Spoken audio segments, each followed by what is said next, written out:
Hello guys, welcome back to the channel and to another video where today it's that time of the year again.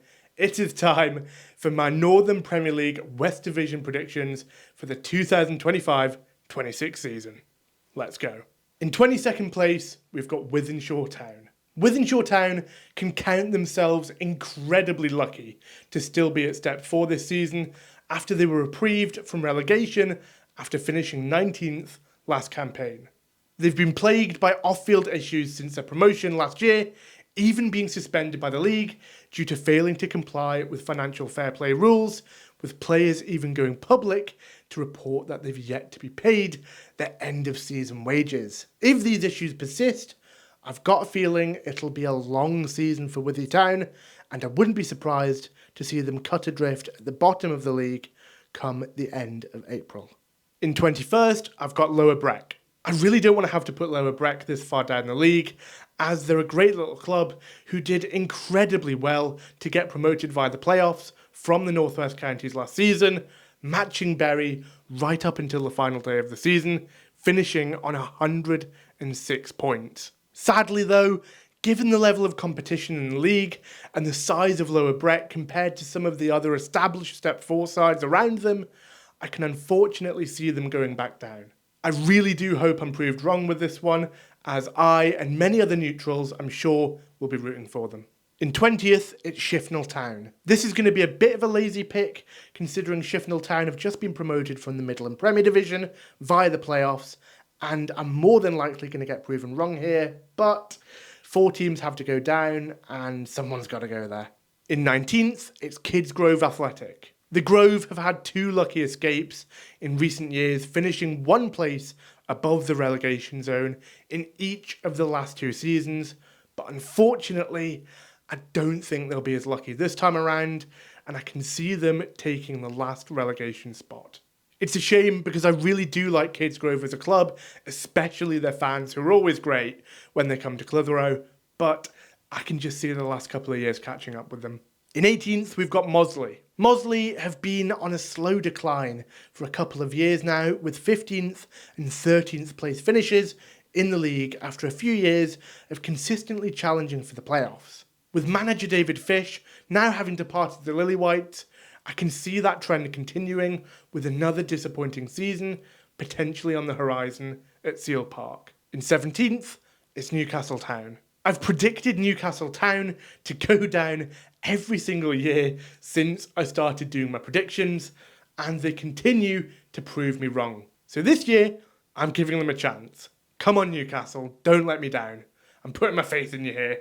Honestly, I swear to God, if this is the year they go down, I'll give up doing predictions for good. In 16th, it's Witton Albion. Witton Albion did well following relegation to Step 4 in the 2023-24 season, finishing 6th under the guise of John Macken. But last year, it all fell apart. After a 17th place finish last campaign, I think they'll marginally improve, but not by much.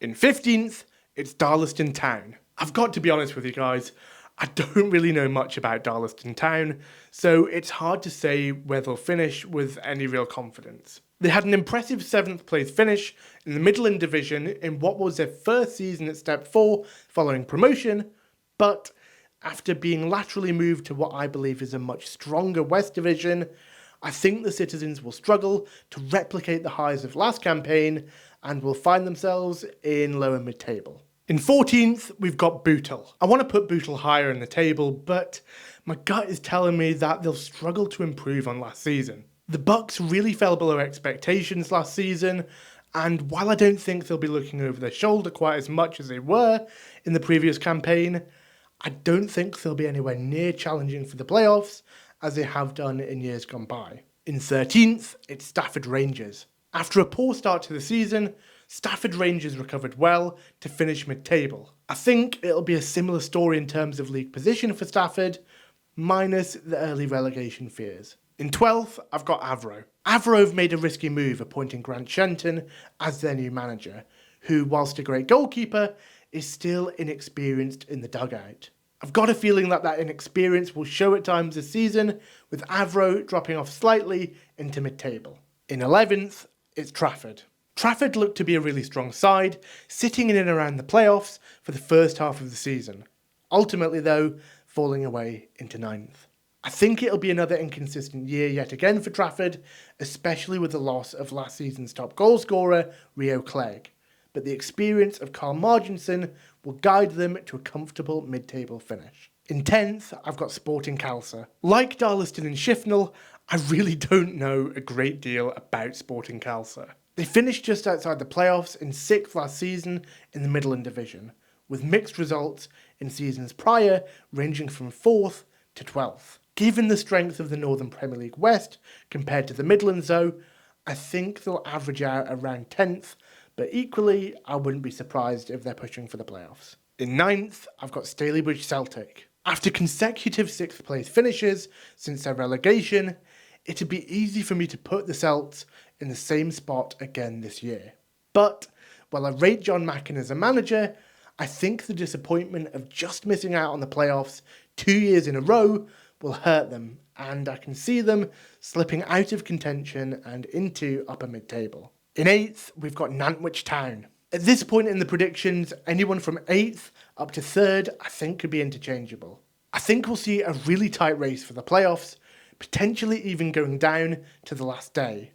And one of the teams that I think will just miss out is Nantwich Town. Losing last year's team of the season inclusion Kai Evans will be a big loss for the Dabbers and may leave them a bit blunt going forward, but a repeat of last season's league position can't be sniffed at, especially when you consider the competition in and around them. In 7th, we've got Clitheroe. I'm sure you're all getting a bit concerned as we got further and further up the table and I still hadn't mentioned my team Clitheroe. But I'm being realistic this year and saying we'll finish 7th.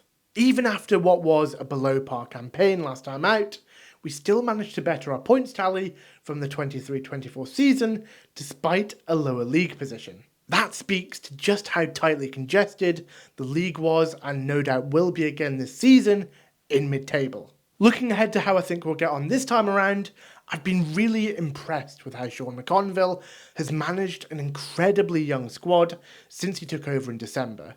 And if we can continue our form and momentum from the second half of last season, I really don't think we'll be far away from where we want to be at all. I've always maintained that having a settled, hard-working and versatile squad will get you far at this level of football, so having retained almost every player who was getting regular game time towards the back end of last season means I don't think we'll be too far off the playoffs, especially considering we've got our two main goal threats for Parney and Leon Creech tied down to contracts. If we can maybe add a bit more depth in midfield, as well as an experienced centre-half, and maybe another striker to rotate with Leon Creech, or even play alongside him, I think we'll have the makings of a squad that can challenge for the playoffs.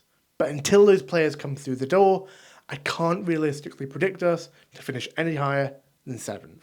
In 6th, I've got Vauxhall Motors. After being tipped by many to struggle last season, well, that's what I'm saying anyway, to cover for the fact that I predicted them to come last, the Motormen did extremely well to secure a playoff spot. Danny Holmes managed to assemble a really strong squad that I'm sure will be right in the mix for playoffs once again, but if the teams up next perform to the level I think they will, I can see Vauxhall Motors just missing out. The first team I'm predicting to make the playoffs in 5th is Chasetown. I really underestimated the Scholars last year, and I refuse to make the same mistake this time around. They were the highest scoring team in the league last season, and given they've retained the bulk of their firepower, I imagine they'll be up there in the goal rankings again. In fact, from the looks of it, they've managed to retain almost their entire squad from last season, chief amongst them being long-serving fan favourite and team of the season inclusion, Jack Langston, who is always a threat going forward. If they can add to the incredibly strong base that they already have, Chasetown will be a force to be reckoned with next season. In 4th, I've got Atherton Collieries. People will look at their league position from last season and immediately scoff at this prediction. But trust me, I've got Atherton Collieries here for a reason. Those who watch a lot of non-league football will know that Michael Clegg is one of the most successful and experienced managers at this level, achieving promotions with Warrington Rylands and in his previous spell with the Cols. Despite a shaky start, Atherton picked up form in the second half of last season, finishing clear from danger in 15th. If they can carry that end of season momentum into this campaign and Michael Clegg gets the backing his reputation deserves, I can see the Cols challenging right at the top end of the division. In third, I've got Runcorn Linnets. After what was a really disappointing season, I think it'll be business as usual for the Linnets this time around. Replacing Anthony Kay with the more experienced Brad Cook, who's had success at both Atherton Collieries and West Didsbury and Chawtown in recent years, is a great move that I believe will help get the most out of what is a talented yellow squad, more than capable of a fourth playoff finish in 5 seasons. In second, we've got Congen Town. Congen Town were the surprise package of last season, and I don't think it was a fluke. I was so impressed with how Richard Duffy managed to set up an incredibly competitive team on a significantly smaller budget than pretty much every club around them, based on graft, togetherness and discipline. Obviously, keeping hold of joint top scorer Max McCarthy will be critical, but even if they lose him, I have absolute faith in the Bears to kick on and go one better than last season, not just finishing second, but winning the playoffs as well. And if it wasn't for the team up next, I'd have had them down as my champions. In first place, you could have probably seen this one coming, it's Bury. Let's be honest, I'd be stupid to put Bury anywhere else. In fact, let's make this interesting. I am so confident that Bury will win the league this season that if they don't, I will shave my head on camera for the reaction video. And you guys watching that know me well know just how much I love this hair, so I do not want to get this one wrong. How's that for a bet, eh? Seriously though, who is going to stand in their way? They've got arguably the best manager in the league in David McNabb, who knows how to secure promotion from this level. They've retained the bulk of what was already at least a Step 4 level squad, whilst adding Step 2 level talent like Kieran Glynn from Hereford and Owen Robinson from Marine, as well as last year's Team of the Season inclusion, Kai Evans from Nantwich Town. Add to this the revenue and competitive edge generated from an average of over 3,000 fans roaring the Shakers on at Gig Lane, and I don't think anyone else will be able to compete. But guys, there you have it. Those were my 2025-26 Northern Premier League West Division predictions. How do you think I'm going to get on? And more importantly, how do you think your team will get on this season? Let me know down in the comments below. And whilst you're down there, please do not forget to leave a like on the video and of course subscribe to the channel with notifications turned on so you never miss an upload. Thank you so much for watching today's video, and I'll see you in the next one.